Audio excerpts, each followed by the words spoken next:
Good morning. 2 Corinthians chapter 4, verse 6 and 7 has these two great verses. I love them. It says, "For God who said, 'Let light shine out of darkness,' made his light shine in our hearts to give us the light of the knowledge of the glory of God in the face of Christ. But we have this knowledge in jars of clay to show that this all-surpassing power is from God and not from us." What a fantastic couple of verses.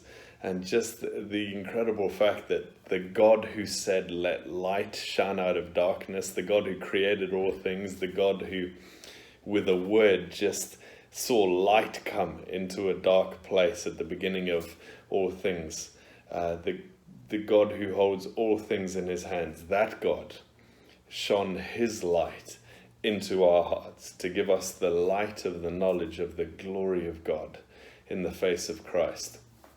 I think a lot of things in the Bible that describe God, we kind of get them when we read them. In some way we're like, okay, wow, God shone his light into our hearts. Wow, he's glorious, and we see his glory in the face of Christ, and we know Christ because Jesus is living in us. Hey, that's pretty amazing.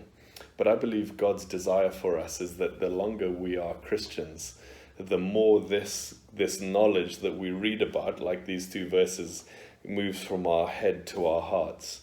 And we move from going, oh, that's pretty special, that's wonderful. Man, God's love shone into our hearts, God's light, his glory in the face of Christ, that this is wonderful.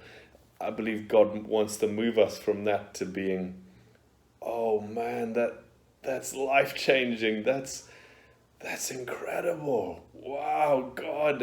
And the longer you're a Christian, the more, this is a wonderful Bible word, revelation, that you get it. It means God revealing to you, God showing you just the wonderful truth of it, that we don't just skim the surface. Man, God, you shone your light into our heart. That's wonderful. But we go, oh man, God, I was in darkness and you shone into my heart and everything has changed, and now I get to see your glory in the face of Christ, and I just want to be taken up with that. I want to see that. I want to know that more. This is God's desire for us, that these things would become more and more real to us, that we would know the glory of God more, would know the light of God more, the glory of God in the face of Christ, that we'd see Jesus more clearly.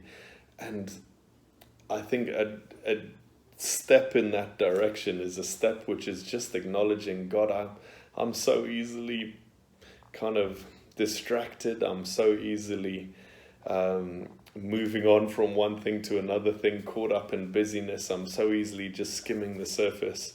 God, will you slow me down? Will you open my heart? Will you open my eyes, that I would really see you, that I would be captivated by your beauty? I believe this is God's desire for us, that our whole lives would be lived out of revelation of who God is.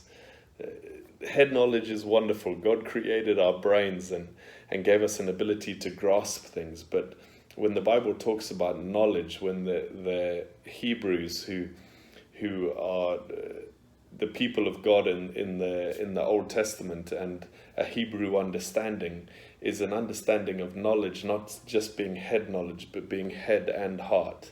And revelation kind of goes beyond that. It's God opening our heads, opening our hearts, opening our understanding to really see him and to see him more clearly the longer we're Christians. So this is my desire for you, that God's light would shine in your heart to give you the light of the knowledge of the glory of God in the face of Christ. And though you, like me, are just a clay jar, in shining in us and shining through us, the love of God would be on display and the glory of God would be on display. God bless you today.